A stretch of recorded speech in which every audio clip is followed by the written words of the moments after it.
And I own story. Yes, sir, you're listening to Lion's Voice. And I is Rastabat chilling from the island of St. Croix. Yeah, I'm bringing to your Rastafari vibes. Can you feel it? Rastafari. Babylon born when Rasta come together. Can you feel it? Rastafari, because Babylon done when I and I come together. Look how we live together, aya. Look how we work together, aya. Oh, Babylon done when Rasta come together. Hail I, Rastafari, His Majesty and Empressment and bless. Yeah man, hail him from Rastafari, Rastafari, hail you. Love, aye. The fittest of the fittest shall survive. My people, open your eyes. Wake up. Blessed love, this is Queen Omega representing for all lions and lionesses. With the lion's voice, we come to tell our story. Rastafari, live it. Hey, the lion's voice, Rastafari. Now drop your guard when it come to them, ya youth, ya. Them fully guard up and them quick fi execute, ya. Now drop your guard when it come to them, ya youth, ya. The one will laugh, I'm same one of the shooter. Watching them, this is Rasta Jai representing for the Lion Voice Network. This is the time when the lion gets to tell our own story. Haile Selassie. I'm Nana Farika. The time has come for the lioness to tell her story from her viewpoint and tell the world who Queen Omega is. This is the lion's voice. Greetings, this is Rashilo. The time has come for the lions to tell their own story. See? This is the lion's voice. Keep it locked, right, sir? Rashilo said that. Are you satisfied? Wipe those tears from your eyes. I'm all alone, still you thought I was telling a lie. This is the lion's voice. Keep it locked, right, sir?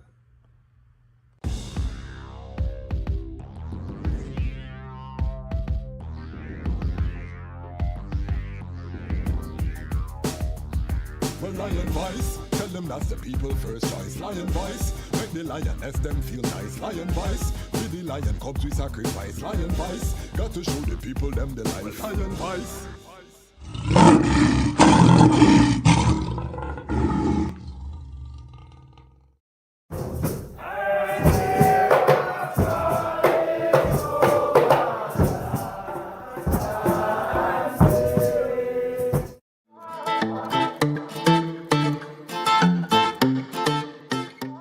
Alright, so continuing on with family, we're going to talk about the drums right now. The bass drum is the foundation. It gives off that frequency. It encompasses and surrounds and keeps the idea within a one place. It's always on the one.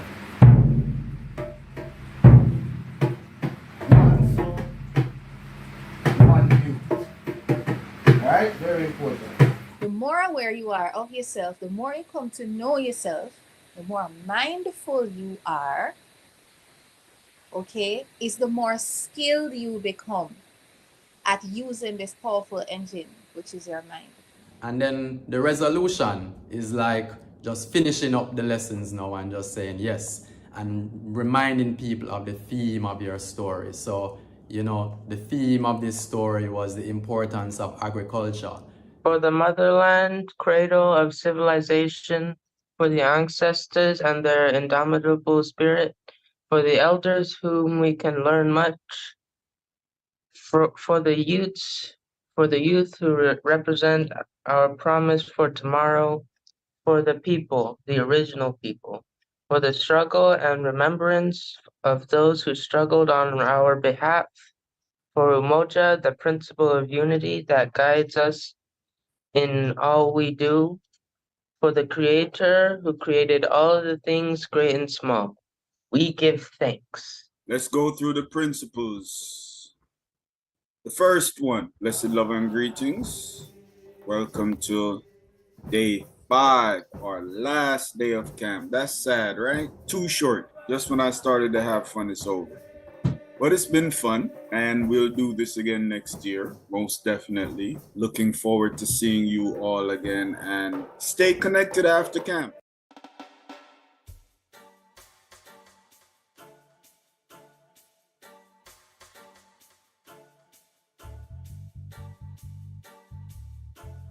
Government is trapping the system.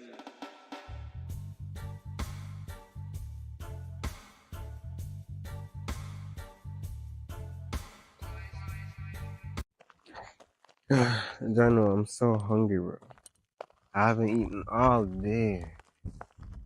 Like, my head started to hurt me too. Like, what now could I eat right now? What about a city samosa?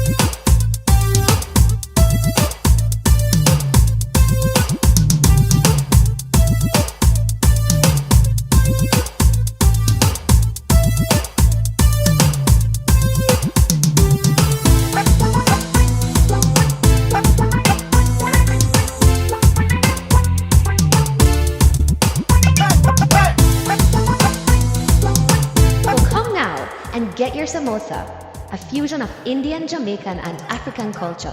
City samosas, the best samosas in the city. Rastafari! Them could never conquer the mountains. Thousands of years and counting. Ethiopia rise again unto the world. Now we are announcing. Them a plan for war, we a plan for peace. And now we see them wanna go dismantle the base. When the trumpet sound and the violence cease, how we say one go build up the cities. Well, them a plan for war, we a plan for peace. And now we see them wanna go dismantle the base. Rastafari crown as the Prince of Peace. Him tell the youths them fi build up them countries. Well, solar energy that them a see. The whole city powered by the sun's energy. The road them make out of hemp and concrete. Neighborhoods full of fruit trees that taste sweet. The youths put down them guns, them harvest and a reap. The beautiful gardens will line every street. Tired of the bloodshed, them done with the beef. Not even animals feed them burn out the meat. Where people say Haile Selassie, I see Nile. When they see say him a treat the dirt like a child. Peace on earth from the banks of the Nile. That's why we giving thanks in style. Sister Babylon a weapon, them a stockpile. Babylon a wicked, kill them brother and smile. Lion, Babylon a reptile. Them a plant fish, shed blood, we got plans for the soil. Them a plan for war, we a plan for peace. And now we see them wanna go dismantle the base. When the trumpet sound and the violence cease, how we say one go build up the cities. Well, them a plan for war, we a plan for peace. And now we see them wanna go dismantle the base. Rastafari crown as the Prince of Peace. Him tell the youths them fi build up them countries. No more gullies, proper sanitation. Proper toilets with proper filtration. Clean water for the youths them fi use. Our sons and daughters safe, no more child abuse. Africa arise, read it in the news. On the day when Rastafari ready, wicked have to move. 3D printing alongside hem shoes. Herb get legalized, hard drugs them get refused. Well, people used to say they bring him man senile. True himself he tried it with man, woman and child. Himself peace on earth from the banks of the Nile. That's why we giving thanks in.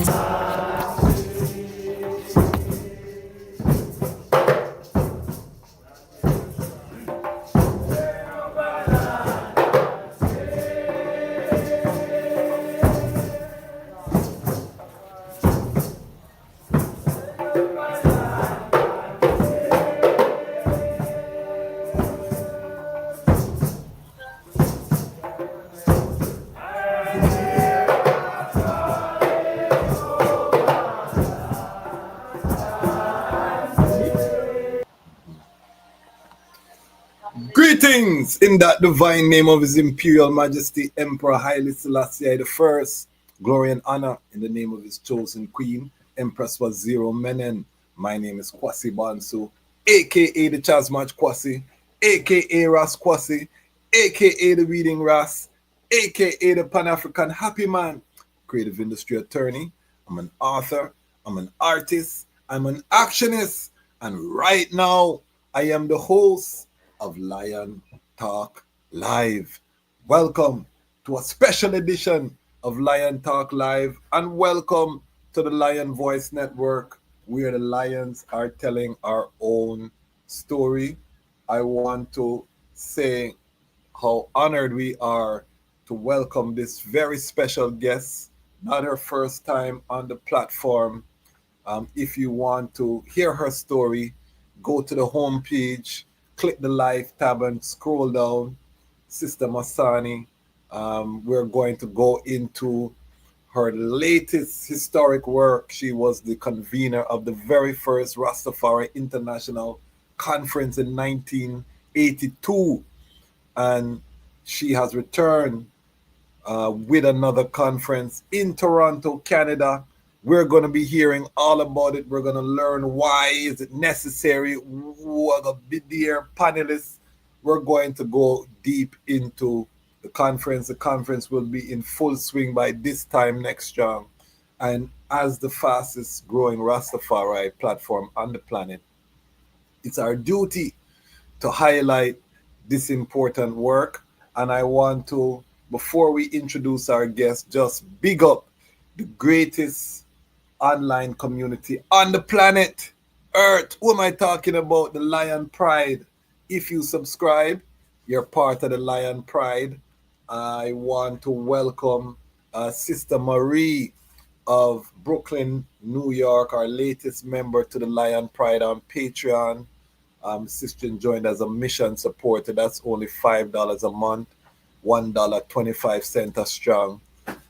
Give thanks. And she was a former member of the Lion Pride, left for a time and returned. We love that because it speaks to the power of the link that we have. We've had a few people leave for a time and return. And again, we're building a community. We understand financial things happen. Sometimes you can't support. There's a month or two or three where it's just not dead. And we still love the item and come with an attitude of gratitude. So big up Sister Marie, the latest member of our Lion Pride community. And I want to also big up two members of our Lion Pride on Patreon. The Ubuntu Lion Pride. We have Ras Roots, who is one of our Lion Pride on Patreon, who has now joined the Ubuntu Lion Pride. And we have the Digital Dread. Digital Dread is based in Bahrain.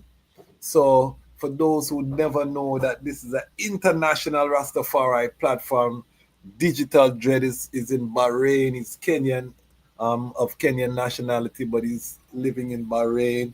Ras Roots is here in America, in Kentucky.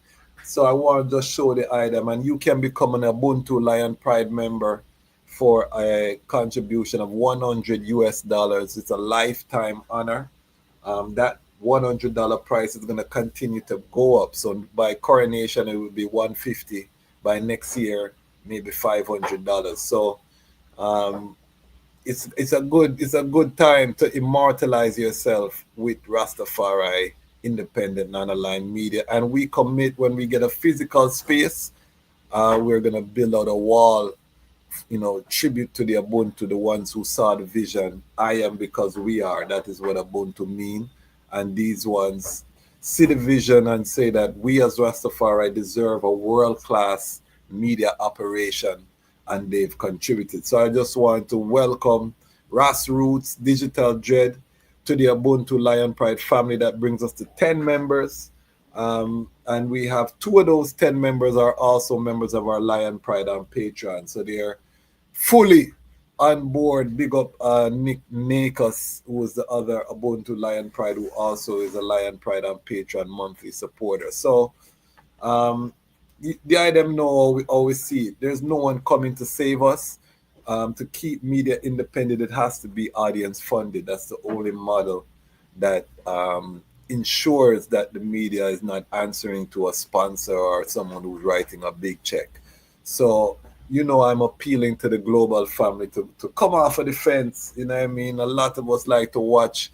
And if I could cash all of the good well wishes, I would already be a multi-million dollar platform because so I know the love is there. But what we need to turn that love into a $5 contribution, a $10 contribution. Show the love with your resource so that we can grow, we can hire staff.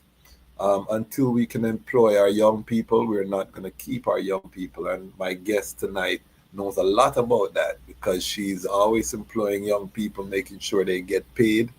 And all of her work, she built that in. So we are following these models.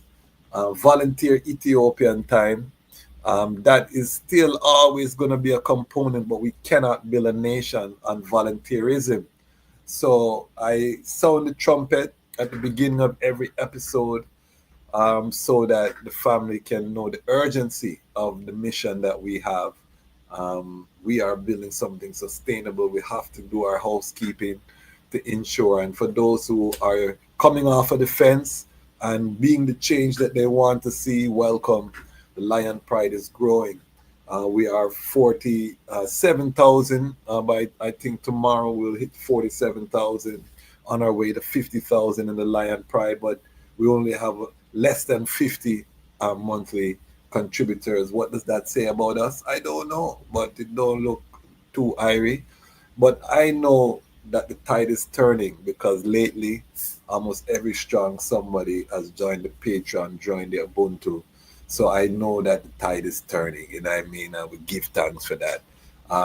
Family, we are not going to stop. Big up Frontline Books and Publishing for some support. Big up Brother Carl Philpotts.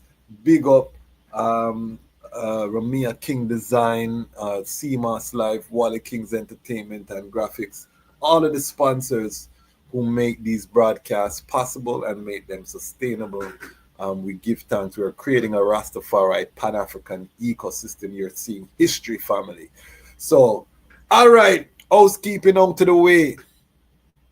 Lion Pride, and when the item come in tonight, let us know where you're watching from. That's our tradition here. So we have Lion Pride that tune in from all over the world. So let us know in the comments where you're watching from. Tonight we have a very special guest, no stranger to the platform, lifetime worker in the vineyard of Rastafari, Lion Pride family. Help I to welcome our Queen Mother, Sister Masani. Royal blessings. Royal blessings. Hold on there. Yes. Black up. Yes. Greetings, greetings. Wow. I hear me loud and clear, I'm Yes, sure. Royal. All right. It's a pleasure to be here.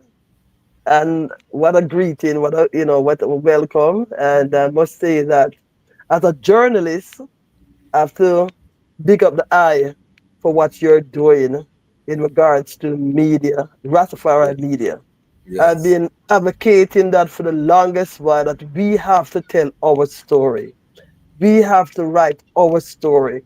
If we don't write our story, ones on ones who don't look like us going to rewrite our story for us. This is it.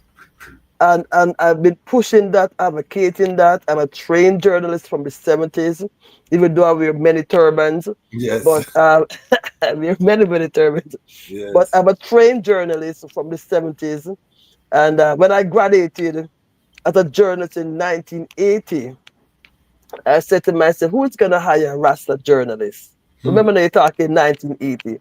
I got the opportunity to work for the mainstream TV station in Toronto. And I chose not to accept the offer. And I created Masani Production. Yes. So Masani Production is 47 years old. Okay. 45 years ago, in 2025. So Masani Production is 45 years old. And I've been creating employment for myself and other people who look like me. because I said nobody's gonna employ a Rasta journalist, right?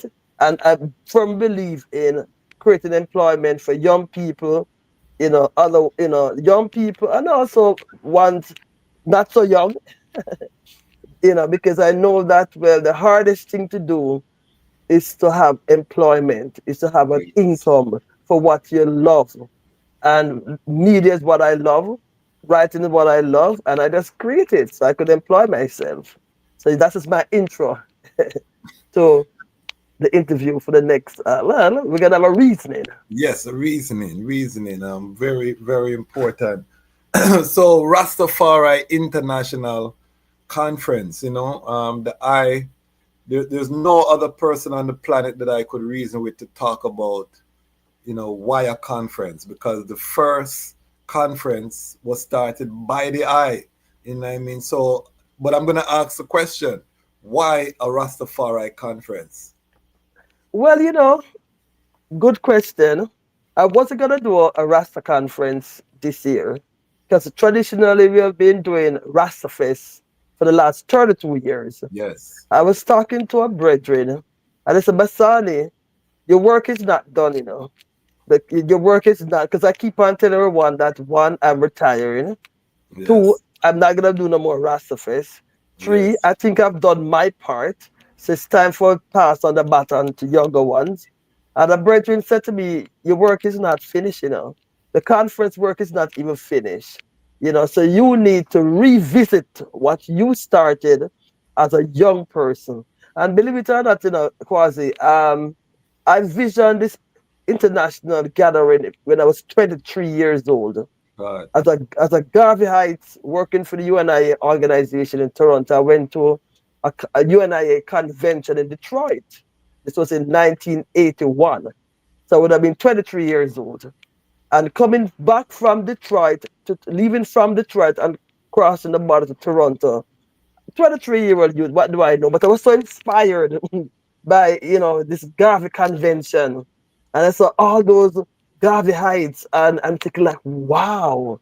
As a young Rasta youth, I'm thinking, would it be nice to have a gathering of Rastafari people all over the world? You know what I'm saying? That was just me thinking, that just being inspired by what I saw in Detroit. And when I came forward in Toronto, I started telling ones and ones about my visit to Detroit, and how it was so inspiring at this UNIA convention. And, when you're young, you're burst with energy and you believe you can conquer the world. At 23 years old, as young people, you have this vigor and energy. And, you just have that kind of, you know, you know, um, energy to do all these great things, right? Not realizing though that it takes more than just thinking about something like that, right? So we start talking about it in 81. And then because I was working for the UNI organization as my day job, I was able to collaborate with the UNIA organization and a handful of Rasta people. And in 1982, that's how the Rastafari conference came about in 1982. And then, a handful of us, but back then didn't have a lot of Rastas in Toronto, but a handful of us came together and we created it. I co-coordinated with Ras Zola, Ras Zola from the African Food Basket. He's been So here. that, Yes. yes, so it was Ras Zola and I coordinated it, but the vision came from me coming from the UNIA convention in Detroit the year before, right? And in 82 we did it. In 83 we did the second International Rastafari Conference in Jamaica. And in 84 now we did something called Voice of Thunder, dialogue with Nyabinga elders. This was the first time that Rastafari people was going to be now Nyabinga people were going to leave now outside of Jamaica, outside the Caribbean. A lot of one don't realize that. But in 1984, when we have Bongo Wata, Ras Ive, and Rasa Yenton, this was the first Nyabinga elders leaving from the Caribbean. And then they come to Toronto in 84. We had at York University. After that 84 trad, then Nyabinga elders were going to other parts of the Caribbean. So we did do a lot of firsts. We did do a lot of firsts back then. But then when you're young and you're considered foreigner, that is the three strikes I had against me was, one, I was young, 24 years old. 25 in Jamaica. 2, I was a female. And 3, I was seen as foreigner. Foreigner being Canadian, even though yes, I was born in Kingston and everything, but I was seen as a foreigner. So and I said my saving grace. My only saving grace is when I start drop some patois. I say, hey man, I'm Jamaica I come from, born in Jamaica, me live in Toronto. You know what I'm saying? And that was it, believe it or not. But the youth, being young at 25 in Jamaica in 1983, and also being a female, those were 2 strikes. Right? Yes. So so Yes. so why am I doing this conference? What? How much? 45 years? Well, less than 45 years because it was 82. So let's Yes. just say 43 years later. Is Yes. I look at what is happening right now in the Rastafari community. I Mm-hmm. see a lot of young people that are leaving us. I Yes. see where Rasta youth who were born in Rasta family who are no longer in the Rastafari faith. And myself, I have 2 children. My daughter is 25, my son is 35. So I have two young adults. I work with a lot of young people who are from Rasta families. And I Mm-hmm. see what is happening in the Rastafari community, not just Toronto, but also in Jamaica, because I go to Jamaica very often. So when I go to Jamaica, I'm always looking to see what is going on down there. And I said, well, what's going to happen to the Rastafari movement 50 years from now, 40 years from now? And Mm-hmm. I said to myself, you know what? If we do not put things straight, put things in order, now, 2025, Mm-hmm. 20, 30, 40 years from now, it's going to be a total different movement. Because one, we're already losing the young people to social media. And let's Yes. be real, I got the inspiration to do a Rasta conference was 23 years old. A 23-year-old youth would not want to do something like that. A No. 23-year-old youth figure that they can become millionaires at 25 by doing Yes. like a TikTok video. Mm-hmm.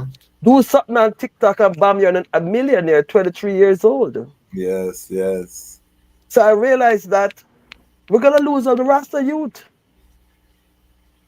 We're gonna lose the Rasta youth because and you can't blame them because if their peers are becoming millionaires at 23 years old and they're struggling to get certain things that they feel that they need, what is it gonna happen? They're gonna go the other way.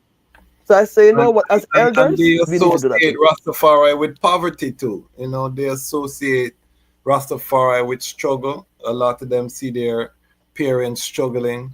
And so, I mean, they're going to gravitate online to things that seem more attractive. You know what I mean? So we have neglected the material side of the levity. And as I say, if we cannot employ our youths, then we're going to lose them. You know what I mean? So I really love the emphasis on, identifying youths and giving them opportunities to work and these kind of things. In terms of this 2025 conference now, you're leading up to it, but what was the impetus for the establishing this particular iteration and putting it together the way you have put it together? Well, what I did was I used my youth experience when I was 24 years old during the first conference with my elder experience of where I'm at right now in my life at 67 years old. Because I'm 67. Yeah, 67 years old. Sometimes I don't remember. But yes, I'm 67 years old. So what I do now is my elder self was talking to my youthful self.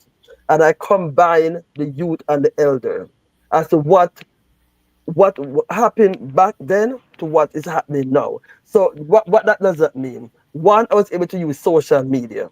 So now we have a conference where an international conference, but not everyone have to be in Toronto. So we have ones coming and presenting virtually.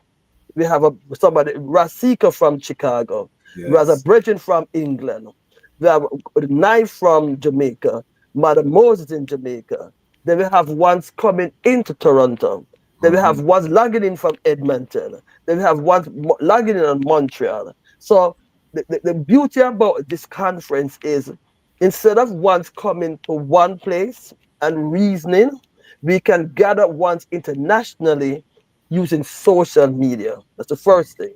The second thing is we look at the 22 recommendations from the 82 conference and 83 voice-a-thon and no, the 82 conference in Toronto, the 83 conference in Jamaica, the 84 voice-a-thon, the Naibiga program with Bonga Watt and 84 in Toronto, then the 2003 recommendation. So we look at all four international gathering and we say, okay, how can we pull together from those four in terms of the issue, the topic that needs to be discussed.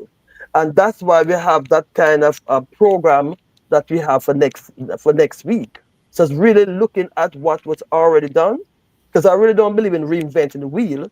So it's look at what was done, what should have done, and what we're gonna need to go to carry one step further. Because out of this gathering now, we expect to have some tangible stuff, not a talk shop. We're not looking at that. And I chose individuals for a reason. You know what I'm saying?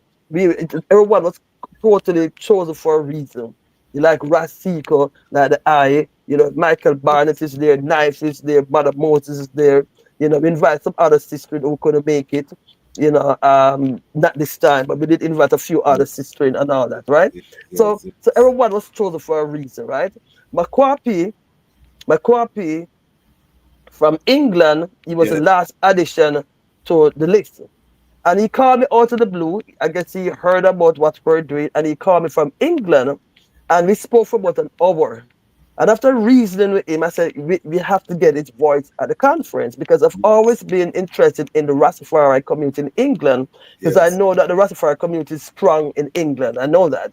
So I wanted to get somebody to talk about what was happening in England. Just like I was going to talk about what's happening in Jamaica and Toronto and Beaufort. You know what I'm saying? But we always lose the English voice, right? The only one we don't have is one from the motherland. But then I have been to the motherland, and other ones have been to the motherland, like Mother Moses. So I figured that we could still bring that voice, to the conference in regards to what's going on in the motherland. So it's a real international gathering, right? And that's a big difference between what we did in 82 and all those other international gatherings to what's coming up next week. So it's a very important gathering, because out of this gathering now, we're going to come up with really concrete initiatives, whether we're going to create a Rastafari credit union, whether we're going to create Rastafari skill training programs, whether we're going to create, things that can be for the next 100 years. Because I'm thinking another 50 to 100 years, That's what I'm thinking. I'm not even thinking next year or 2 years from now. I'm thinking we need to lay the foundation for the next 50 to 100 years. Because I tell you what, other race is planning for another 100, 200 years. They already have that set. We see what's going on in America. We see what's going on in the world. We don't have to be able to go into none of that politics. We don't have to go into none of that. We see the writing is on the wall. Let's be real.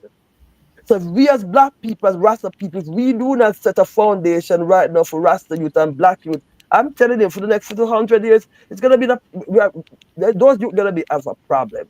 I'm thinking grandchildren, great-great-grandchildren right now. Generational wealth. Yes. We need to start pushing generational wealth. Yes. Okay, we're good. We're good. But what about the next 3-4 generations down? What's gonna happen to them? And this is consistent with the teaching of His Imperial Majesty, on economic development. So a lot of what we see permeating is really due to just false concepts being allowed to percolate, because Rastafari was never intended to be a poverty movement. If we look even from Leonard Howell, Time Pinnacle was a prosperous, agro-business community, based on self-determination, and the people them had resources. So I now have to return Sankofa returned to the essence of what the movement is.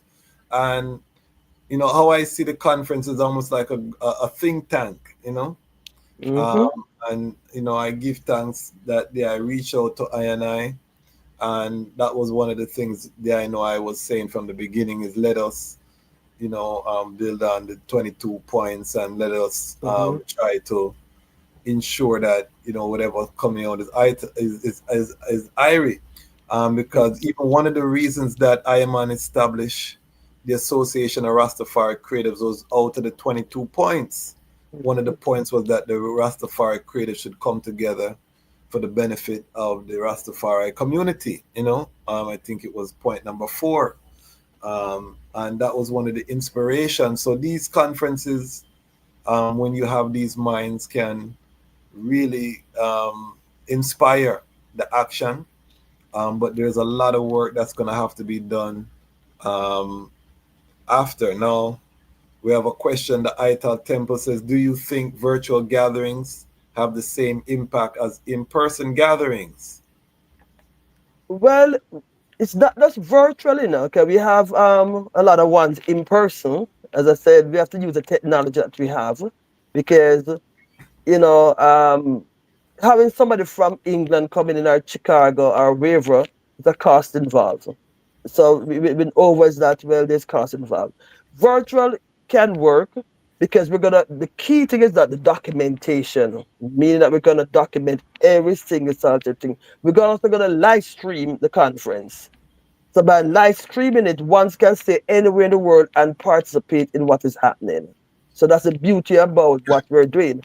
Now, remember now, back in 82, we didn't have this kind of technology. Now that 2025, we have this technology. We have to use the technology to enhance the knowledge and that we want to impart to the community.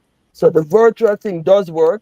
And if we have not learned one thing during COVID, with Zoom was virtual. Remember now, during this pandemic or pandemic, it was a virtual community that was really thriving. It was a virtual community was keeping one communicating with each other. So virtual is very important. And then we have, of course, individuals who are going to be in person, that the I and other ones coming in, um, for the conference. So, and the conference lead into Rastafest. So remember, there's a 2-day conference, but we also have a 2-day festival. So it's a 1-week event, actually. We start on Monday. And 1 full week of activity, but of course, the highlight being the 2-day conference and the festival. So, yes, I would say the virtual conferences do work because the key thing is that we are able to communicate with ones beyond, the boundaries, the borders. You know what I'm saying? Whether somebody's in Africa, or somebody is in Australia, or somebody in Brazil, we can communicate with them virtually. And tap the brain trust, the global brain trust. You know what I mean? I see the I Barrington in the comments, and I would just tell the I that the divide and rule tactics. This is not a great platform for that.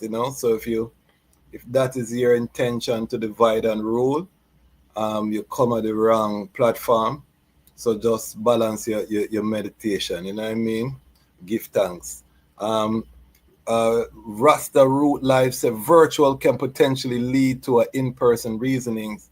At least is I hope. And I think you have to really explain this is a hybrid event. So there's going to be a full conference taking place at York University. But there, the smart rooms, classrooms, and facilities at these universities, you can have the big drop-down screen with the projector, and you can put the Zoom.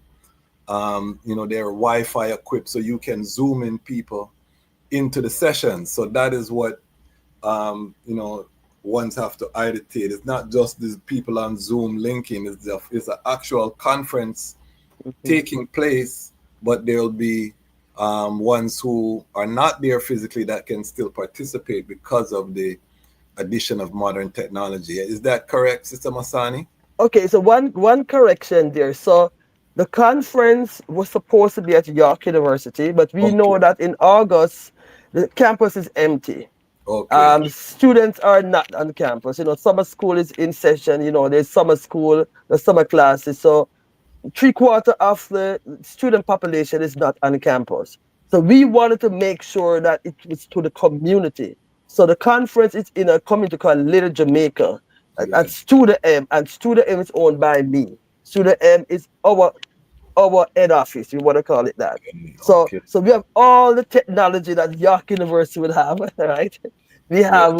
We can live stream, so we brought in we hired a company to come in and live stream it from Studio M, right? The Studio M, the capacity is about 50, 60 people in person, but we also use outside as well, and we also use downstairs. So what I'm saying is this: we're right in a community called Little Jamaica, and I have to say something about this community. Little Jamaica is the oldest black community in Canada. It's being gentrified right now. We're fighting hard to maintain this community. In the 70s, when I was going to Humber College, doing studying journalism, I have a brethren who used to have an ITEL shop on Eglinton, from 1977 to 1980. So I used to go to this black community called Little Jamaica in the 70s as a student, right? Yes. Just a city and reads with Rasta people. And we have built that community from the 70s, black people, particularly Jamaica though, I must say Jamaicans. That's why it's called Little Jamaica, right? We had over 200 black owned business, right, in that community back in the 70s. Right now, we have about 50, 60 black owned business right now out of 200. Wow. Condominiums, developers are coming in droves, and why they're coming in is because the city spent 10 years and billions of dollars to build subway in the community. So of course, when subway comes in, there comes condominium. When condominium comes in, you're talking rich people. So right now, the community that we know in the 70s is not the community we now, because you have condominiums for $500,000, right? So it's totally been erased. So all the sacrifice that black people made in the 70s, 80s, and 90s are dwindling. Yes. So it's important to have a Rasta conference in a black community that is being gentrified, that we want to make sure that we keep the Okay. history alive. Okay. So the conference is not just a conference. We're Yes. actually in a community that is fighting for survival. Okay. Rastafari come to inject some life. Yes. John Fittis says, "How will I be able to sit in on this conference?" And family, again, if you're joining us live, let us know where you're tuning in from. This is a global platform where we're demonstrating the unity.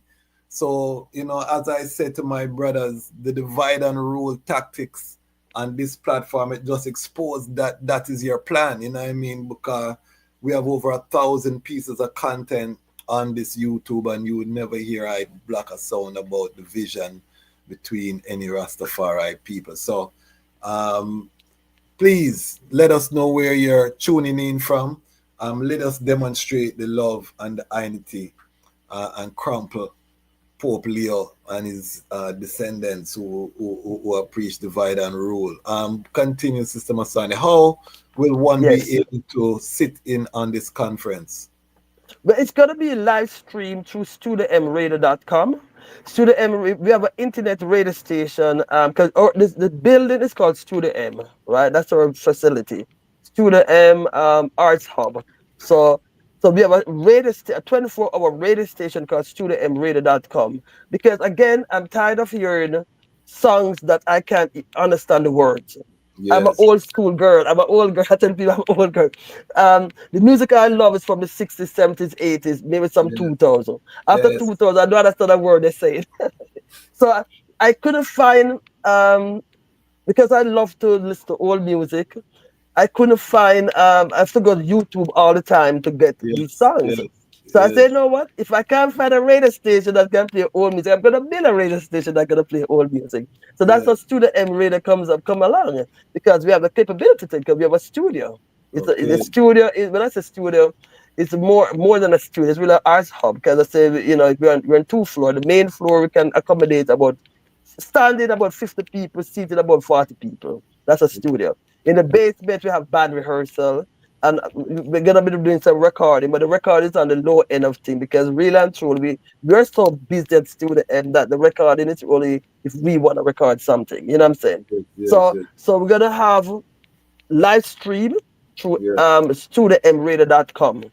So Okay. everything that's happening inside the space with the conference, with and everything else gonna be through studiotembrader.com. We're also gonna go to our other website called Rastafest TV as well. Because Yes, Rastafest.com is our other website, or Rastafest.com or Rastafest.eu. Both of them is the same, right? yes, We have people in Edmonton. Believe it or not, Quasi, we have people in Edmonton who's gonna pick up our stream and sit down in Edmonton for those 2 days at the festival and watch what's happening in Toronto. For those who don't know, Edmonton is farther than Jamaica. Edmonton is about 6 hours away. From Toronto to Jamaica is 4 hours. From Toronto to Edmonton is 6 hours, right? That's on the western side of Canada. And in Edmonton, they already reach out to us. They're willing to pick up our stream. They're gonna be watching, and they're renting a venue. They're actually gonna rent a hall and sit down and watch what is happening in Toronto for during the festival. Of course, everybody wanna see Muta Baruka and Johnny Clark. yes. Saturday, so we have the legendary Johnny Clark. Yeah, man, I'm looking forward to that. I mean, it's Hits our after third, hits, yeah. hits after hits. It's the third time bringing Johnny Clark to Rastafest. In 2019 we brought Johnny Clark with Mighty Diamonds, another group that we do a lot of work with. And then Yes, of course Sunday, August 17, we have Mark Muta Baruka Rastakura yes, celebrating the legendary Marcus Garvey, because that's Marcus Garvey Earth Day. So we have to yes, celebrate Marcus Garvey. So really and truly, it's 4 good days, 2-day conference, 2-day festival, action pack, live stream for the 4 days. So once anywhere in the world can see what is happening in Toronto. But in terms of the conference, though, let me say this: it's a think tank. It's going to be well documented. We're also looking to our long-term vision is also to create a museum, a Rastafari museum, and I've been saying that from 1984. We have people who do not look like us who have collections on Rastafari and throughout the world. And when they document these things, they sell it to Smithsonian and other institutions. We have no control of our history. yeah, And I stress, we need to document our history. One, because if we don't do that, they're going to rewrite our history. So our long-term vision is to have a museum. And why I say a museum, it could be a digital museum, a digital museum, and a physical museum. That means someone's going to have access to it. We are partnering with York University, a place called CERLAC. CERLAC now is for the Center for Latin American and Caribbean Studies. I know eventually going to have a Center for the Caribbean Studies. I was at York University today, and that's all we talk about. Research, a Caribbean Research Center. So having a museum right away, we already have a home where we know that it's accessible to students and non-students. But we are gonna put the documentation together. That means that it's gonna be authentic. Because it yes, doesn't matter of just putting together something. It's a matter of having it authentic. Because yes, some things I see on the internet about the Rastafari, I'm thinking like, wow, is this the same movement? Is this the same group that I'm part of? Because I see a lot of things on the internet about Rastafari, which because I know who's putting up. There's not people looking at me and you. yes, yes, yes. The brethren say, I am from Jamaica. I want to see Bobo Shanti, Naya Bingi, 12 tribe, and all mansions of Rastafari coming together. And I know Sister Masani is all about that. This platform is all about that. That's why I coined the term non-aligned media, independent non-aligned. I tried the Naya Bingi order, but you will see Bobo Shanti on this platform. You see Naya Bingi, you see 12 Tribe of Israel, you see EWF, you see Orthodox. This platform is for the unity, and we are demonstrating it in real time. And this is why I tell all of the peoples them when they come forward, this is not the platform for try put in a little division and try separate I and I. We're long past that. That is like children thing you bring to big people movements. You know what I mean? We've gone through the wars and we're still here in this Armageddon for real now. Thermal nuclear war on the horizon. We're looking at global climate change. We're looking at cutting of the global supply chain. Any card can play right now, and we find our communities not ready in terms of our food, in terms of, so these gatherings, when we have these minds, is really action plan time, strategic thinking. How do we pool our resources, you know what I mean, and be effective in terms of creating our global Rastafari ecosystem. So it really is a power move, Sister Masani. And again, there's no better person on creation.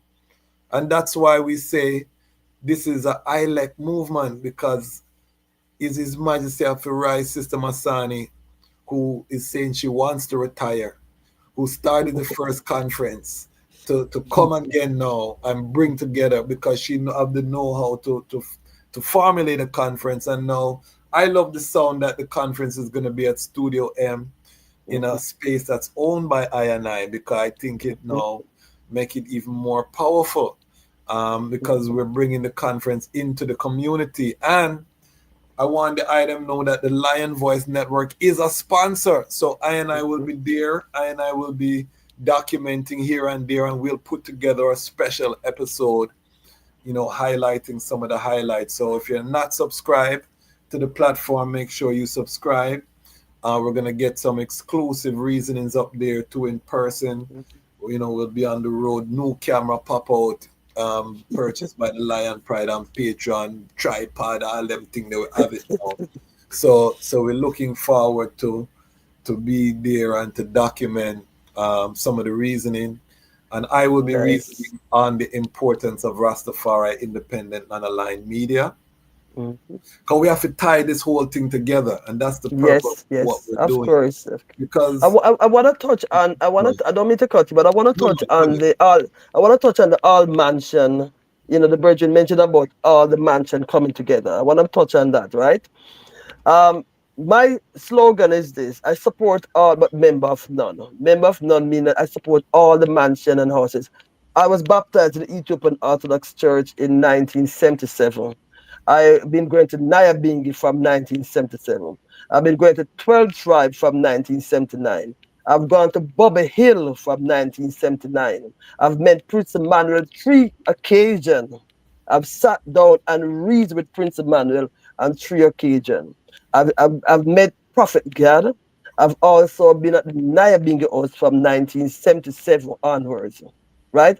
At Rastafest, everyone come to Rastafest. From the Nyabingi to the 12 Tribe to the Baba Shanti to the Orthodox, because I believe we're all gonna sing the same song. I firmly believe in that, right? And I tell everyone, I'm first and foremost a Rastafari woman. I don't belong to no mansion or organization or church, even though as a young person, I've gone through all the mansion and organizations. I was baptized in the church. I've been to Binga 12 Tribe and Baba Shanti. However, I support all of them, but I'm first and foremost a Rastafari woman, because I think this kind of division is causing the problem. Yes. I went to His Majesty Earth Day celebration in Toronto, Nyabingi in the park. The same day, 10 minutes down the road was a 12 Tribe gathering. You see what I'm saying? And then you have the Orthodox. So I'm saying that to say this, that young people, when they see this kind of division, that even drive them further apart now. They see the poverty, but they see the division. The fighting and the petty infighting. And it's not a good look. No, and that's why we can't tolerate as Rastafari adults, and this is why I don't like 40 and 50-year-old man calling themselves Rastafari youth, because we get very petty, and then the actual hard work of building a nation, it goes neglected. You know what I mean? We don't have a school, we don't have a health center, but we fighting over crumbs and who is this and who is that and all kind of foolishness. You know what I mean? And this is why, as adults now, we have to put our foot down and say no further. You know what I mean? Mm-hmm. We're not gonna let this vocal minority come in and derail every time we're coming together to do something progressive. You know, we have one, and because not a whole heap of people, you know, is a vocal minority that comes and pushes this divisive type of reasoning. You know what I mean? When everything is irie, you know what I Mm-hmm. mean? Everything is irie. So I and I have to know that there's a oneness in Rastafari that underpins us, and that is Kadamawi Haile Selassie the First. Anything else outside of that, I have no interest. You know what I mean? If it's personalities that we're pursuing, I don't have any interest in that. You know what I mean? Mm-hmm. Because none of them resumes stand up to Kadamawi Haile Selassie the First, who have a proven track record. You know, the unification we see in the Sahel with Ibrahim Traore and the Sahel states is following after the blueprint set by His Majesty in Ethiopia. Everything lead forward, even the Burkina Faso flag, where the colors come from, is a tribute to Ethiopia, red, gold, and green. So everything still lead back to I and I, Divine Father. History has done set, the seal has done been loose. So for I and I as Rastafari people, it's time to live up. And I think this conference is another step in that direction. Now talk about some of the topics that are going to be covered at the conference. Well, I don't have the schedule in front of me, but I'm just going by some memory here. Yes, I yes, think you just may go have on. the schedule here. But as Yes, I say, it's a revisit of the 82 conference. And the yes, 82 conference, we look at economics, we look at repatriation, we look at the media, we look at the Rasta history in the movement. And when I see the ones them who are presented, the topics are presented, I think like, wow, these are topics that are so much needed. So let's be real, you know, we have the young people, but we have the women, right? And for and as you know, that you still have certain factors within the Rastafari movement who do not accept sistering and the same level as nation building. And I think that's an issue. I yes. went through that as a young girl, 23 years old. I'm no longer 23 years old now. You know what I'm saying? I'm no longer 24 years, I'm 67 years old. In the sense where, as an elder female, I still see that kind of discrimination. That's in Toronto, of course, because I mean it's a it's a different kind of situation. But I see it in other parts of the world. You know what I'm saying? And I'm thinking, when are we now, as a race, as a group of people, are gonna accept women and men, women, brethren and sisters on an equal level to work? Because I firmly believe the family is the strength of the nation. That was our slogan back in 1977 when we have the Rastafari Cultural Workshop. That was our slogan in 82 when we have the Rastafari Conference. The family is the strength of the nation. I was Fuck. reading something recently. I was watching something recently where they talk about family and economics. Blacks, Yeah, and they said that it's something, a video I watched, and what they say is that statistics now, right? I guess it's something from the States, right? yes, yes, At the top level, remember it's about economics and family, right? yes, So on the top level, they have the Indians at the top in terms of economics and family. So we're talking two family home and yes, economics. The yes, second, they have the Chinese, yes, right? The third, you have the white yes, race. The fourth, you have Latino race, Latino, and at the yes, bottom is black people. yes. By design. So when I hear that, I'm thinking, wow. Because what they're saying is that a two family home bring it economically is stronger than a single home Facts. because you're having two income coming together. And if you have two income coming together, you have it's more things happening for the family. And Facts. that's the reason I say in the Rastafari movement, the Rastafari culture, whether we want to call it a mansion, or organization, or way of life, or religion, the family is the strength of the nation. And Right. That's until we as a family move together as a family, you know what I'm saying? We're not going to be as strong as we should be. because you need that strength Right, that's so. to move forward. You cannot build an organization, you cannot build a community without that building block of the family. One of the reasons that our organization breakdown is because of the trauma caused by Mm-hmm. broken families. So as soon as conflict takes place, you have fight or flight. Either Mm-hmm. fight broke out or people take away themselves. We're not Exactly. we're not working through our challenges because remember every family there's conflict, that Oh is yeah, a of course, of part, that's a course. natural part of humanity, is that you're gonna disagree, but we have not learned to deal with disagreements. We think that when we look at China, you think that every Chinese person love each other. No. No, and we, especially in Toronto, you grow up and seeing these things. I grew up with Chinese youths. I grew up with Indian youths. You know what I mean, and East Asian, and you see, but what they have is a strong family culture. That family is over everything.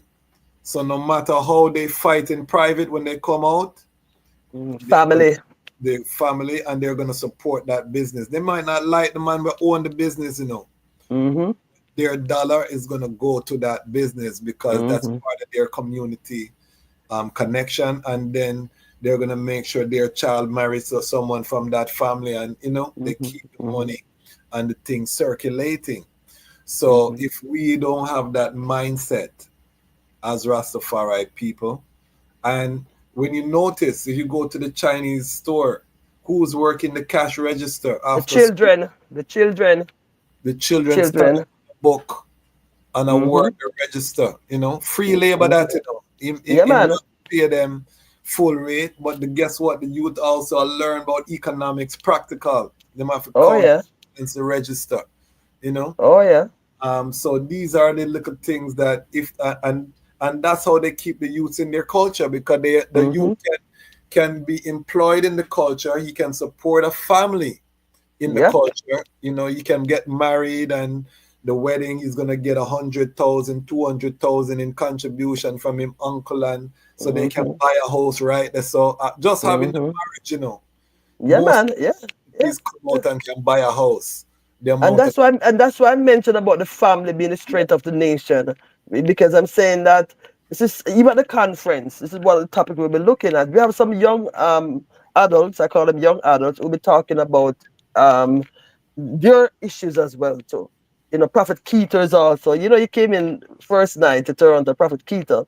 So he's okay, presented that, yes, he came in first night. He called me today. I said, Masani, I was at his studio and everything. So yes, Prophet Keita is already here. First man I yes, spoke to yes. today is on I his never way. met him in Muta person. Baruka.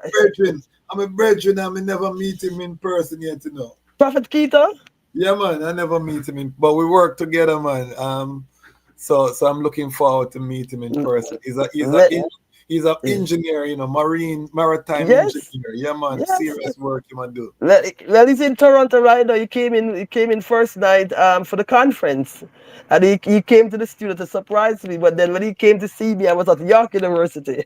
But we gotta link up tomorrow still. But yeah, man. So ones are really coming in, gathering, and I must say it's a fantastic group of panelists.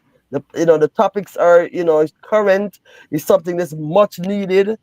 Economics. The family, the media, repatriation and moving forward, as I said, a think tank, because we have to, out of these 2 days, we have to come out with something solid action plan. We're not doing up, we don't have the time and the energy to do talk shop. What we need to do is set generational wealth, 50 to 100 years. Babylon must plan for 2, 3, 400 years. That means that have their family intact. We're not doing that as a black race. And that's why we need to start doing that now, as once we have trod the trod, see what's going on. As I said, the writing is on the wall. And we want to make sure that we are the ones, writing, doing the writing, not other ones writing for us. So yes, I look forward to having ones joining us for that, 2-day conference, 2-day reasoning, August 14 and 15 at Studio M. Just log on to studiom.com, and, be a part of it. and then the conference again is Saturday, the festival is Saturday and Sunday. So it's 4 days of activities, you know. And I'm looking forward to seeing the eye you know, Kwasi, in Toronto. I know you're a Torontonian, even though you're in the States, but I know you're the upbringing in Toronto, you know. Yes, I grew up in Scarborough, but I feel like a tourist because I haven't lived in Canada since '96. Wow, that's a long time. Yeah, so I actually have spent more time in America than I have in Canada. And I mean, I've been in America a longer time than I lived in Canada. But the roots are there in terms of my brethren. We still have brethren there. And I mean, my parents still own property there, you know, and I have property there too. So it's just a joy if you really get to go there. And I've been telling my queen, because my queen is also from Toronto, that I want to be more active because there's a lot of young black youths in Toronto that I don't see have any guidance, you know, that I think need a strong leadership in terms of, you know, because I was asking one of my sisters from high school, who is the Pan-African voice there in Canada? And she said, boy, she couldn't tell me no name, you know. So we definitely need to fill that gap. And I feel that responsibility as someone who was there up until the age of 18. I was there, you know what I mean? And then now I understand the culture and how the public schools, the racism that black youths face in the school system, and that racism shows up as low expectations for black children, you know, particularly black boys, you know. Well, I want to tell you something, as you mentioned that, you know, there's something I'm noticing because we have a youth staff. Every summer we employ. Right now we have 6 people on payroll. I tell everyone that I firmly believe in buying somebody's time. So we put people on. I'm the only one who's not on payroll. But you know what? I'll rather, you know, take my money and pay people to do work, and then because I could bob and weave and go through. You know the saying, right? But we have 3 young people right now, 3 17-year-old right now. This is their very first job. Can you imagine? Their first job is to help work on the Rasta conference and the Rasta festival. 3 17-year-old youth. And for us to be training these young people, giving them life skills that when they leave us, they can go anywhere and get jobs. You know what I'm saying? And this is not, and we do that every summer. We have been doing this for the last 10 years, you know, employing young people. 1 year I had 7 young people that we hire, you know, to work at Rastafest. So sometimes you see all these young people doing Rastafest, you wonder, what are these are staff members. And that's how we keep them. That's how we Yes. keep the young people. You know, that is how we keep them. Monks and I is with the employment, and that's what I love about the I. You know, is that the I find the money to pay the young people, and they're very professional. I mean, the system that reach out to I, very professional, and then I talked to the marketing team today. You know, reach out. Kofi. Yes. I mean, But those are not young people. The sister in Wichita, she's a PhD student at York University. Okay. Yes, she's a PhD student at York University, also affiliated with Surlac. And the marketing person who reached out to you, he has his own company. He's born in Toronto, but with Ghanaian heritage. Yes. Right? Young man, yes. Very good person. So we have some strong, so apart from the youth team that we hire, we have some professionals as well that we work with. Yes. Okay. They sound youthful, but no, the brethren and I were talking because he has land close to the land I have in Ghana, so we become best friend.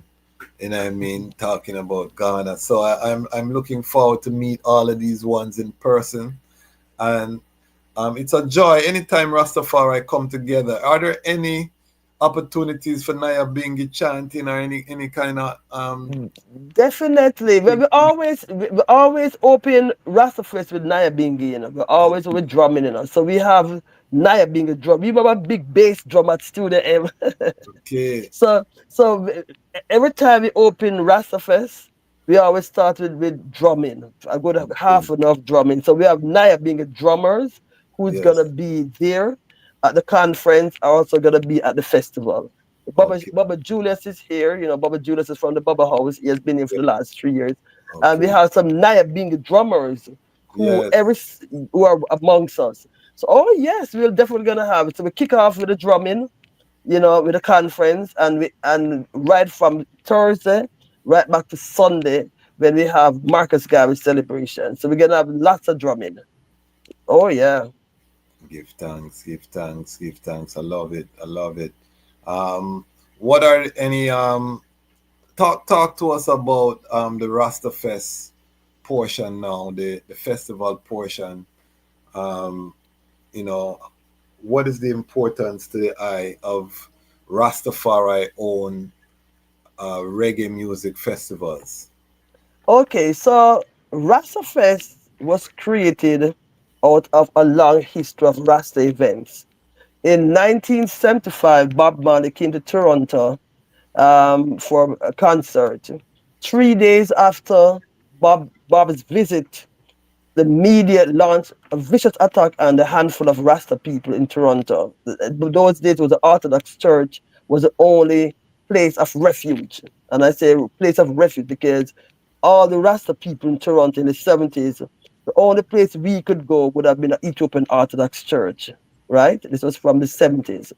So when the attack was launched against the Rasta community in Toronto in 75, um, of course, it was a vicious attack because again, it's the Rastas were time bombed. They're gonna explode in a minute. They were importing things from New York to Toronto to paint a negative picture of Rastafari people. They may have a squad called Rasta Squad.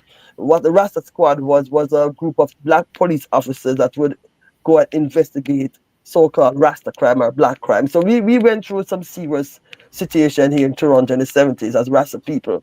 So out of that history, you know, in 75, in 1977, myself, my sister, and a few others, we started something called the Rastafari Cultural Workshop. The Rastafari Cultural Workshop, now was what we were doing was to try to counter-react those negative things about Rastafari.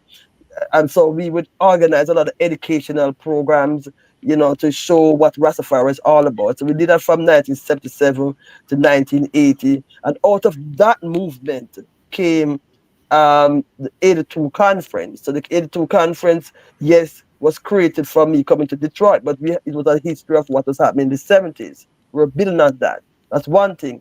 And then we started doing something called Culture Jam. Culture Jam now was the early, I would say, the front runner of Rastafest. But then in the daytime, it was a soccer tournament. In the nighttime, it was a concert. So I rebranded Culture Jam and turned it into Rastafest in 1993 because what I wanted to do was put the focus on the Rastafari culture. That's why it's called Rastafest, right? So the name was created for a reason. And the reason was to highlight the Rastafari culture and looking at the history that we went through. And back in the first artist I had was Ras Michael and the Sons of Negus. It was a 1 week program. It's so ironic that 2025 we're having a 1 week activity because that's how it was started in 1993 with Ras Michael and the Sons of Negus. And through the years, we have always, looked to see how we could incorporate the educational component of Rastafari with the festivity. Because when somebody comes to Rastafest, okay, it's a nice festival, roots and culture festival, but then you don't know anything about the Rasta culture, right? So we always wanted to have that kind of component in the festival. So this year, having a 2-day conference leading into the festival is the vision I had in 1993 when I created Rastafest. So Yeah, that's because, yes. full circle moment. Full circle moment, exactly.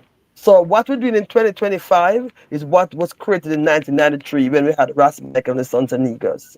And as I said, we have always, the artists that we choose is always old school. every day people say, boy, my son, he has to bring so much old artists to Rastafari. You can't bring some little young artists, man. Bring some chronics and bring some this. I said, let me tell you something. I have to work with the old school artists because one, they have paid their dues and they do not get their recognition. Two, I totally enjoy old school music, whether it's a Johnny Clark, Johnny Osborne, a Sister Carol, a Ras Michael, and all that. These are the artists that we bring up. So we always go with old school artists. This year we have Johnny Clark. He has been to Rastafest 3 times. Muta Baruch as a second time. Muta has been to Rastafest. In the past, we have 200 women have been there 3 times. Sister Carol, a Queen Africa, Mighty Diamonds have been there like 2 or 3 times. The list goes on and on. Eddie Fitzroy. So these are artists that we choose. Not every person who have locks and say they're Rasta is gonna be on Rasta Fest. We are very careful and cautious as to who we bring up for Rasta Fest because of the message. We don't even hire police to come to Rasta Fest because you know why? The music is what we use to keep the negativity outside. You know what I'm saying? Because who's gonna come and fire a shot at a Johnny Clark event or a Muta Baruka event? But then if you were to hire a study kind of artist that calling no name, you have to Yes. look over your shoulder and say, boy, I wonder if I shot again fire. Yes, yes. It's very family oriented. I've been to a couple of Rastafest and it's very family oriented. Children present and families there and people come and really full joy the settings, you know. Um, I just recently reasoned with Tony Rebel about Rastafari own festivals and the fact that Rebel Salute, you know, is one of the few remaining and that these Rastafari owned festivals, reggae festivals, are cultural assets, you know, community assets that we have to protect and be intentional about. So I definitely wants to contribute, even if you cannot be there. Tap in with Studio M and see how you can um, make some contribution to the work. This is what I'm talking about in terms of people coming off of the fence. You know what I mean? We got to start putting our money where our mouth is. You know what I mean? In terms of we see good things and then we wonder why the good things them don't last. Well, did we support those good things, you know, or did we expect that to just go on and we look at Sister Masani in our 60s and say she don't forget the money. You know what I mean? She should do it for free. If she love His Majesty, you know what I mean? Mm. Why she want money? This is a backwards mentality. You know what I mean? We should be wanting Sister Masani to make a lot of money and live good so she can scale the conference, tour it, you know what I mean? Build the brands, hire more people. We have to get rid of this bad mind. It's a disease, you know what I mean? It is really as a disease, you know what I mean? We feel like everything is a competition and Mm-hmm. a tear down, you know what I mean? And again, petty difference. Mm-hmm. Uh, Brother Cartwright said, greetings, where will the conference be held? Well, it's hybrid. So if one were to log on to Studio M radio.com. It's going to be live through that website. It's in Toronto. I don't know where the brethren is calling from, but the conference is in Toronto at Studio M in the heart of Little Jamaica, 1672 Eglinton Avenue West. So we're right in Toronto here. However, if you're not in Toronto, if you're not in Canada, then they could log on to our website and rastafest.tv, Studio M radio.com. We're going to be live streaming the entire conference, 2 day conference, as well as the festival for 2 days. For those who can make it to Canada, which again, I don't expect ones who are not in Canada to come because again, I know about economics and things like that. But as Yes. you mentioned, though, brethren, about economics, I want to say something. Rastafest is free for a reason. It started free, and one said to me, "What, Masani? You bring up all these big artists, you must charge a little money, man, and da da da da da." And I started charging. We started $5, then it was $7, then it was $10, then it was $15, then we started at $20. Then I said, I can't do this anymore. I gotta make it free. Because you know why I decided to make it free? Why? People would come to the gate and say, boy, may I rasta me for coming for free? Now, the venue is very costly. We pay $15,000 just the venue. for 2 days. The artists are not cheap. And even though these are Rasta artists, you know, really getting a Rasta price per se, a No, brethren you price, have you to know, the pay them. brethren, You have to pay them. you have to pay them.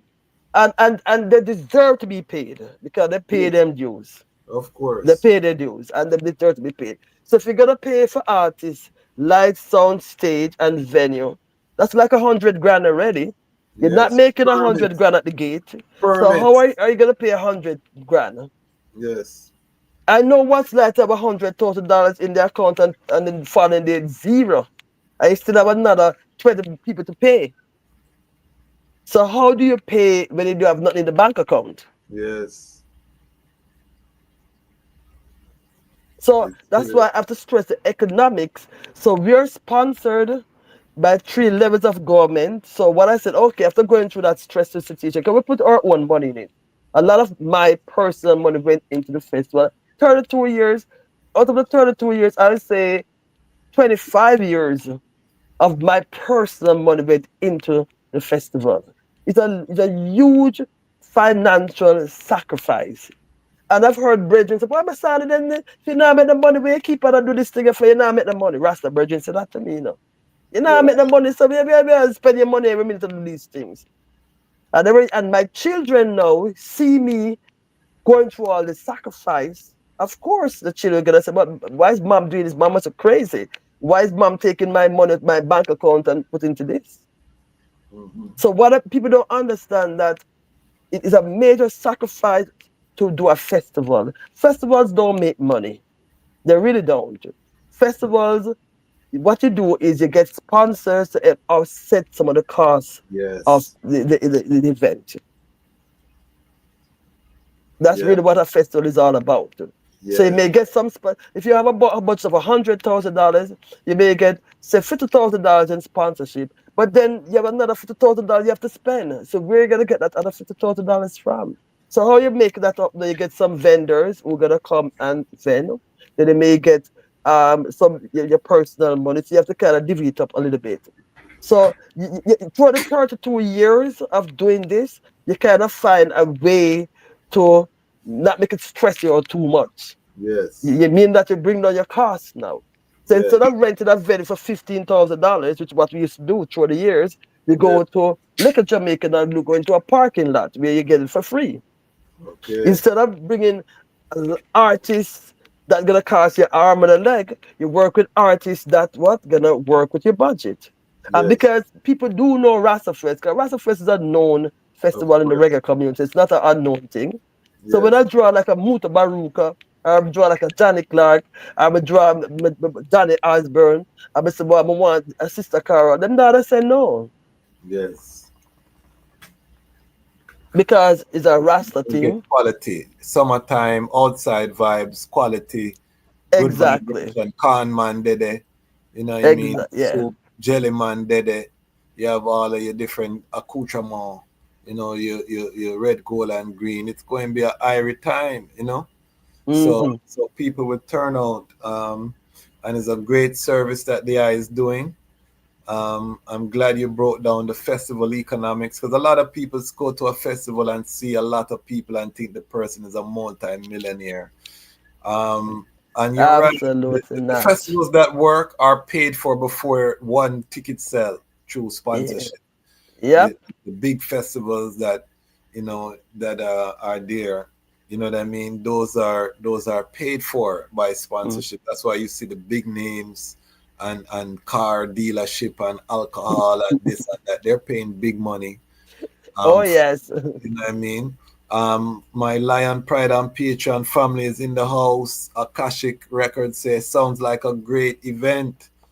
Ras Casa Royal say Rastafari is the healing of the earth. Our brother Cartwright said, okay, give thanks. I will be there in person. Ja Williamson look like he's a Toronto man. A tune in. But yeah, man, it's gonna be a historic event. I'm looking forward. I know most of the panelists already. Most of them have been on this platform. I see a few faces I don't recognize, but I will get to meet them. That's the joy of treading Rastafari. You always get to meet new people our longtime people on the back of field same way, and that is how the strength is building. The brilliant minds are coming together over land and sea, to Yes. put together, and we need everyone. Everyone has a lane, so there's no competition. Um, No competition. yes, We're and we one family. We're gonna work one together family. as one family. And we can agree to disagree too. Not no wrong with that Yes. either. You know what I mean? There's not no wrong with that. We can agree to disagree, and then we find something where we agree on and we work. That's all. And the thing we disagree, we don't work. That's all. There's nothing wrong with that. Nothing wrong with agree to disagree. Nothing wrong with that at all. I mean, I disagree with my children sometimes, You and see? I'm just the eye to, and they'll say, and then afterwards, everything is one love again. I That is it. disagree with once too. That's what it is. We don't have to. Even twins don't think the same way. No. And that is how we live. You know what I mean? I've had disagreements with my elder sister Masani, and we still live loving. You know what I Same mean? way, same Yeah. way, So same way. so One love, same way. You it, know, it it, to me, this gathering was meant to be. As I yes. said, a revisit of the 82, 83, 84 gathering. And, the work is not finished as yet. We have a lot of work to do, but we have to make sure that whatever we do, we put it in order that the young ones can carry on the baton. Because you know what? We have to do that. And I can't stress that enough because I know that that's the way to go. The economics is something that we have to seriously look at. We're setting up a Rastafest Foundation, and with the Rastafest Foundation, what we're looking to do is work with elders and youth. Because we know those are the two group that is most in need, right? Something that we have been working on for the longest while. In the past, we have, asked, because the festival is free and it's sponsored by the government, we have asked, people to bring, canned goods or back to school stuff and things like that. In the past, we have done that. This year, we have not decided how we're going to go about doing that, but we're committed to doing that. The other thing I want to mention is that the Rastafest scholarship. I know there's a lot of Rasta youth out there looking to further their education, and we are close to tie with Sherlock at York University. York University has this international program called York International. I was one of the recipients of that program. So I know the beauty of having, York students going to UE, University of West Indies, and able to continue my studies there. So that's another thing that we're looking into, because yes, the economics is important, but we also have to make sure that the youth them have certain baseline, certain knowledge and understanding of what they need to carry on certain work. So we are committed to that part of it. My background is I have a master in education and a master in environmental studies. So as an environmentalist person with education background, I'm always going to be pushing those areas. Okay. And I also overstand there is doing a book launch with Muta Baruka. Yes, we are. So Muta, as you know, is feature artist with Daddy Clark. So we're gonna be launching Muta's book on the Friday. That's gonna be after the conference, and then on the Saturday we're also gonna launch his book as well. So Friday and Saturday. We have the full schedule on rastafest.tv or studiom.com because we have about 4 or 5 different events happening. Now, that being said, Rastafest the conference is part of a bigger um, program called Little Jamaica Business Initiative. And what is it? It's really for one, on paper, it seemed like a great idea. I still believe it's a great idea, but boy, I'm telling you, the cause is a lot of work. just imagine, just imagine working with 150 business on one street. Wow. That's what we're doing. After 150 business, we have about 40 black business. Okay. So, so it's called Little Jamaica Business Initiative because I'm also a board member of the in the area, Yeah. set up by the city of Toronto. It's called the BIA, Business Improvement Association. So I'm one of the directors on the board. So apart from my Rasta work and the work I do with the youth, yeah, as a board member, I'm committed to working with a business along the, the strip, along in the area, the Little Jamaica community. So in that area that I'm a part of the board is 150 business right? And then out of that 150, we have 40 business, 40 black stores. So what I've decided to do is to have something called Little Jamaica Street Market. So the Little Jamaica Street Market now is to bring people into the community for one full week to shop and support those stores along the Eglinton Strip. So we have sidewalk sale for one full week. We have walking tour for one full week. We have entertainment happening for one full week on the sidewalk of those stores. That's before Rastafest and before the conference, you know. Yes. So we start on Monday. We launch it on Monday, and it's a Monday, Tuesday, Wednesday is when we'll be doing all this, and then Thursday, Friday now we have the conference, and then Saturday, Sunday now we have the festival. So Yeah. it's a big project. But then at the end of the day, we're bringing customers to black stores that's being gentrified. We're bringing, customers to black owners who need economic strength. Because every day I get the story, and what is happening is the rent is going up because of the subway, because of the millions of dollars being pumped into the community. You find now the landlords now are squeezing the store owners who have been there for like 30, 40 years. So if you used to pay a little rent like $1,000, your rent go from $1,000 to $3,000. If you can't afford the $3,000 rent now, what they lock the door. Out of 10 days, 5 days, one day they lock the door on you. And as soon as they lock the door on you, your 3-4 years of investment gone down the drain. And as soon as they lock the door on you, you know who move in and get that store? Somebody who's non-black. So we see that. One person say, oh, we should call this Little Mexico, because you have a lot of Mexican stores are coming in now. You know what I'm saying? No, they want to call from Little Jamaica to Little Mexico. So that's the kind of thing we're fighting with right now. So having Rastafest, having the conference, having a Little Jamaica street market is something that we're using to counter-react what is going on right now. Because I'm telling you, we're in for a big fight for this little piece of community called Little Jamaica, because millions of dollars being pumped right now in it because of the condominiums and the subway. So that is one full week of activity that we have. And the city of Toronto, I must say, have been supportive of what we do. You know what I mean? They're giving us all the resources that we need to make this thing work for us. And I literally go to every single solitary store on Eglinton and talk to the business owners. What can we do? Of course, we can't give them money to pay their rent, because we don't have money to pay our rent. But what I can do is show them how to pay their rent. And how we show them to pay their rent is through marketing, promotion, bringing in customers. I don't believe in giving a man a fish. I believe in teaching a man how to fish. Yes. Why would I give you money to pay your rent? I want to show you how to pay your rent. And how you're going to pay your rent. You need to bring in more customers. You need to market. You need to have a business plan. I could teach you how to do grant writing, because there's a lot of grants out there by the Canadian government. Oh yeah, what's going to say? The Canadian government, they throw me money like crazy. They help people. When it comes to grants, there's a lot of grants out there. Right, Yes. I'm a grant writer as well, so Yeah, I will man. show them how to write grant. Master grant writer. You can put master front of it too. I don't know about that. Yes, because you teach grant writing and I teach grant writing. Yes, I you've do. gotten many grants over the years. Many grants. Yes, So, but yeah. I teach grant writing. I for free. Just let you know, I do grant writing workshop for free. So I don't believe in giving somebody a fish. I believe in teaching them how to fish. So I'm not gonna come and give you money, but I'm gonna teach you how to get the money. Right? So after this 1 week initiative that we're doing next week, right? Then come September, we're gonna do a 3-month course. Can you imagine? I've created a 3-month business course to work with 50 business owners, right?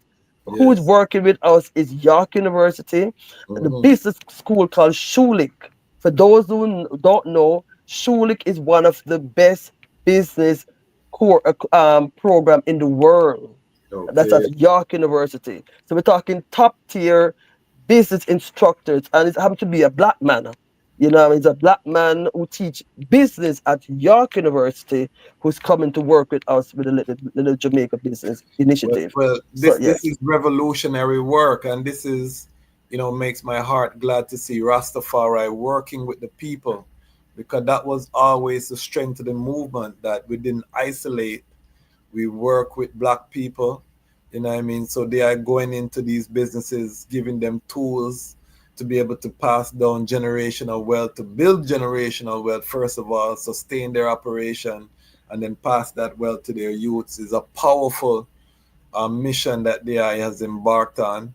And the scale, the scale is very impressive when you talk about 40 businesses or 50 businesses and a small something that, you know what I mean? No, it's not. It's a massive program. And then I love how you have Yes. connected the university Mm-hmm. to the grassroots, Eglinton West, as we Mm-hmm. know it, growing up, that was where all the Jamaican businesses were.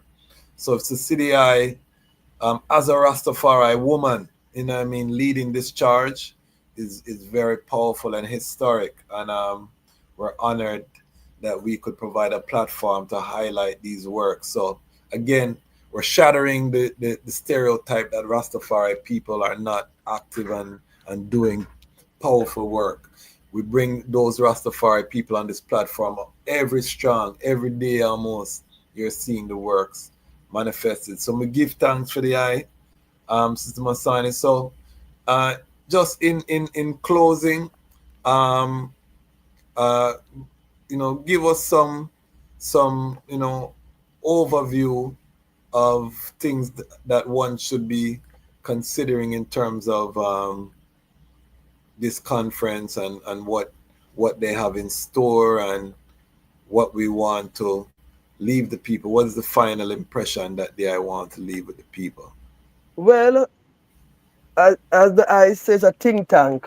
So it's an opportunity for I as Rasta people who have done a lot of work through the years in different parts of the world to come together and pool our resources together and come up with some strategies to moving forward to me to create generational wealth, because my objective is always going to be generational wealth. And how we're going to create that is pull all the resources together. So out of this 2-day gathering of the conference, I wanted to come up with concrete, resources, concrete example of what we need to do. Are we gonna build a bank? Are we gonna build a credit union? Are we gonna buy some properties? Myself, I'm very much involved in real estate. That's another area that I don't even touch on, but I'm very much into real estate. I believe in real estate big time, because if you can buy a property and you sit on it for a while, you right away you're talking in equity in your property, things like that. Or if you want to open a store, right? So out of this conference, I like to see something for Rastafari people and for the youth, right? For the youth, what are we gonna do for the youth? What kind of programs are we gonna put in place? Are we gonna have, programs where youth can have their own business, for example? You see what I'm saying? Now, because we're working with business owners, we have 50 business owners that we're working with. With these 50 business owners, you're talking, from the hairdressing salon to the clothing store to the restaurant. We're teaching them skills to make money. So out of this 2-day conference, I like us to be able to show as Rasta people how we can make money, to make sure that we could employ young people, keep them working so that they have to go and work for Babylon. You know what's like for a young you to go and work for Babylon and have to go through set of discrimination. We don't want that. So we have the festival, yes, on the Saturday, Sunday, but we also have the conference where out of that 2-day conference, we have to come up with some substance, something concrete, something that we could say, yes, out of this 2-day gathering, we're going to be buying this, we're going to be buying that, we're going to be doing this, we're going to pull our resources together. Can you imagine, Kwasi, if every Rasta person was to put $1 towards a bank, you know what money we'll have for a Rasta credit union? Yeah. $1. $1, Yes. But can we do it? That is it. We have so many ones who are sitting on the fence, that have all these criticisms, and they find the flaw in every something we put forward, and then they're not supporting anything. So we want to get rid of that mentality, and figure out a way that we can now get people active and take action. Don't feel like you're just a passive person in the history. You know what I mean? You have resources, support the positive work. You know, we know that there are challenges, we know that there's negativity, but support the positive work. You know, show up, be there, join an organization. You know what I mean? Be part of the solution then. You know, if find like minds, you know what I mean, so that you can join with like-minded individuals and do something positive. But to sit down, point fingers, try cause division, just create negative low frequency. We have to get rid of that. And I personally not tolerating it any further because I don't see it where it has helped the family. You know what I mean? Akashic Records say yes, collective security is the way forward. It's the only way.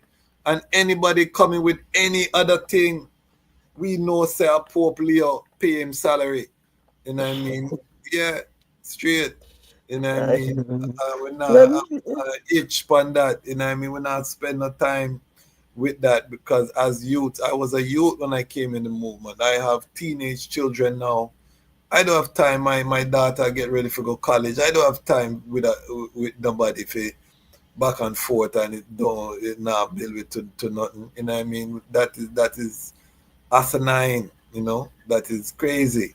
So Well, you know what though, Kwasi, you're always gonna have the negative thing. Unfortunately, I mean, I get through my fight too, you know. So don't yeah, think it's all. I mean, legendary. There is a I go through my fight. I mean, I get my criticism, I get my bashing, I get yes. the fight, I get everything, and sometimes I must say that it's.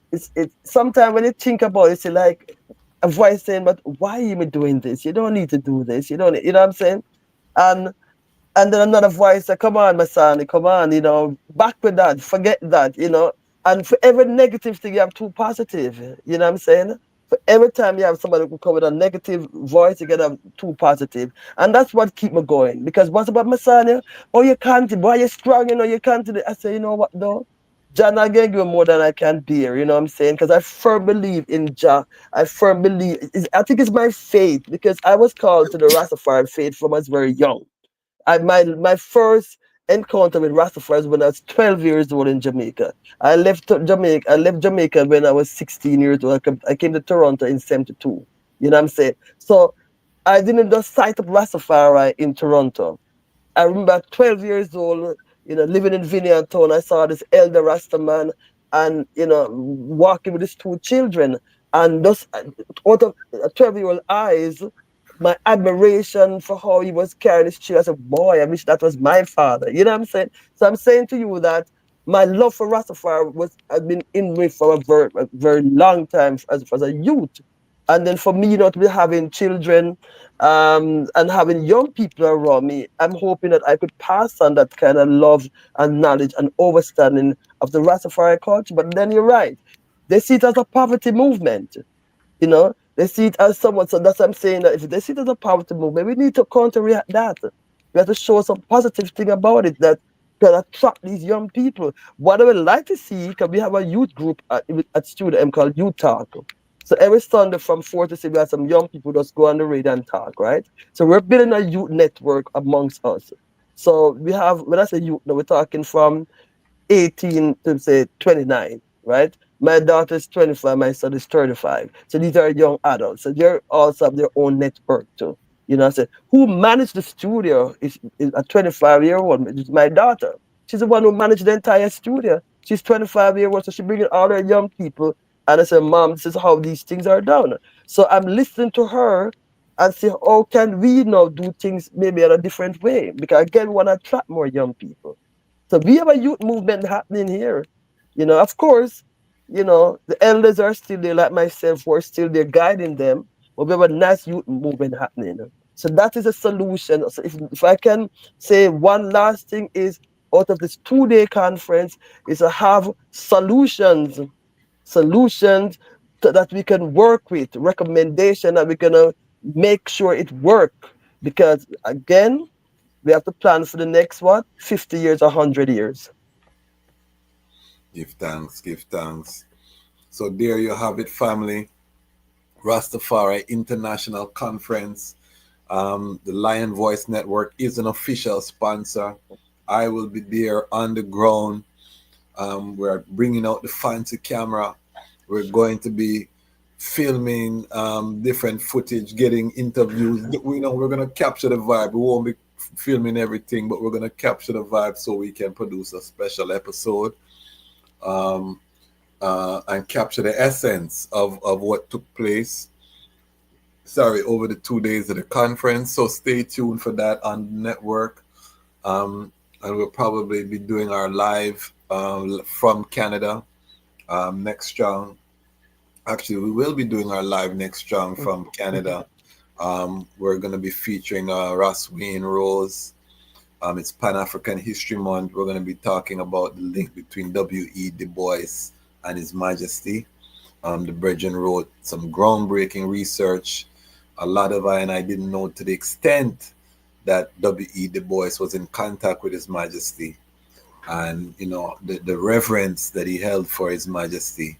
So Ras Wayne is gonna share with us, that history, and I'll be in Canada at the time of the broadcast, and excitingly preparing for the next day, which will be the Rastafari Conference. So these are exciting times to be alive. We feel the energy. We see what's happening on the continent. The Pan African spirit returning. African nation taking control of their resources. We see the Western powers falling, and we know that it is our time. This is the time we prayed for. This is the time that we visualize that our elders foretold us, and they said to us, "Will you be ready when Rastafari call?" And we are gathering to answer that call now, to put forward a vision for a better future. You have to start with reasoning before the action can be implemented. So for those who say, boy, you talk, you have to bring the minds together to outline a plan. If you don't plan, you plan to fail. The difference is after the conference now, the implementation, and knowing the panelists and knowing what's happening behind the scenes, all of these works are in motion. So we're not going to be talking about anything that's not already in motion. It's just now, how can we connect the dots? How can we build on what is already happening and provide more resource? So if you want to be a part of this movement, join us. Join the Lion Pride on Patreon. We're building a strong collective here on the network. When we hit 50 subscribers in the Patreon, we're going to be voting every month to support a different Rastafari cause around the world. We'll be giving a modest monetary contribution and also interviewing the ones who are responsible for the work, and we'll vote, which work that's going to be in the town hall meetings, our monthly town hall meetings. So if you want to be part of a community that is about action, join the Lion Pride on Patreon, because we're ready. As we gain strength, we're going to make our presence be felt. Any final sound, Sister Masani, to the global Rastafari family? I think I've said enough. I give thanks for the support through the years, Brother Kwazi. Give thanks to Lion Talk family for inviting me within the family. Yes. I've always been the part of the family. I'm no stranger to the Yes. family here, of course. Yes. I always support whatever endeavors you're doing and so forth. I give thanks to the international Rasta community because again, we have to work as a family. And as I said, I firmly believe the family is the strength of the nation. Without the family, we're not going to build this nation. So we have to continue building and building with the family. I look forward to having ones from the Lion Talk family joining the conference by logging on to studiomradio.com. And full joy is the thing. If there's anyone want to contact me before that, we're everywhere on social media, Rastafest Canada on Instagram, Rastafest Canada on Facebook, Masani Montague on Facebook, Studio M, Canadian Reggae Music Association, that's our non-profit organization. So we're not hard to find. We're everywhere in social, and TikTok, we're Studio M. So we're everywhere. So they can log into us, find us, go to our website, send us a message. if they want to be part of the conference, part of the festival, I look forward to welcoming ones and ones to Toronto. I've been in Toronto for a very long time, even though yes, I'm here, but I do a lot of work in Jamaica as well. So Yes. yes, I'm looking forward to I as a Rasta people coming together as one because we're all gonna sing the same song. We see what's going on in the world. Again, we don't have to go talk about the madness that's happening in America and the craziness that's happening all over the world. But we see what is going on. So we have to set things right. We have to do things right because at the end of the day, we have to save the youth. We have to make sure the young people are there to carry on the work that we have created all these years. Give thanks. I see one of the panelists here, Talawa Adodo, say looking forward to the conference, and this is a powerful brethren, you know what I mean? So it's going to be high reasoning, high frequency. We're looking forward to the manifestation. So there you have it, family. The Lion Talk. We have our Queen Mother here, Sister Masani, our elder trailblazer, living Rastafari history, the founder of the first international conference in 1982, returning with the 2025 Rastafari conference, almost 40 plus years, 43 years later, to convene a global think tank to move the movements forward. I will be there. Lion Voice Network will be there. So stay tuned. Why? Because the time has come for the Lions to tell our own story. And this is the Lion Voice. Eli Selassie the first. Listen now. The time has come for Lions to tell our own story. Yes, you're listening to Lion's Voice. I is Rastabat chilling from the island of St. Croix. Yeah, I'm bringing to your Rastafari vibes. Can you feel it? Rastafari. Babylon born when Rasta come together. Can you feel it? Rastafari. Because Babylon done when I and I come together. Look how we live together, Look how we work together, Oh, Babylon done when Rasta come together. Hail I, Rastafari, His Majesty and Empress men in bless. Yeah man, hailing from St. Croix, Rastafari, I hear you. Aye. The fittest of the fittest shall survive. My people, open your eyes. Wake up. Blessed love, this is Queen Omega representing for all lions and lionesses. With the lion's voice, we come to tell our story. Rastafari, live it. Hey, the lion's voice. Rastafari. Now drop your guard when it come to them, ya youth, yeah. Them fully guard up and them quick fi execute, yeah. Now drop your guard when it come to them, ya youth, yeah. The one will laugh, I'm same one of the shooter. Watching them, this is Rasta Jai representing for the Lion Voice Network. This is the time when the lion gets to tell our own story. Haile Selassie. I'm Nana Farika. The time has come for the lioness to tell her story from her viewpoint and tell the world who Queen Omega is. This is the lion's voice. Greetings, this is Ras Shiloh. The time has come for the lions to tell their own story. See? This is the lion's voice. Keep it locked, right, sir? Ras Shiloh said that. Are you satisfied? Wipe those tears from your eyes. I'm all alone, still you thought I was telling a lie. This is the lion's voice. Keep it locked, right, sir?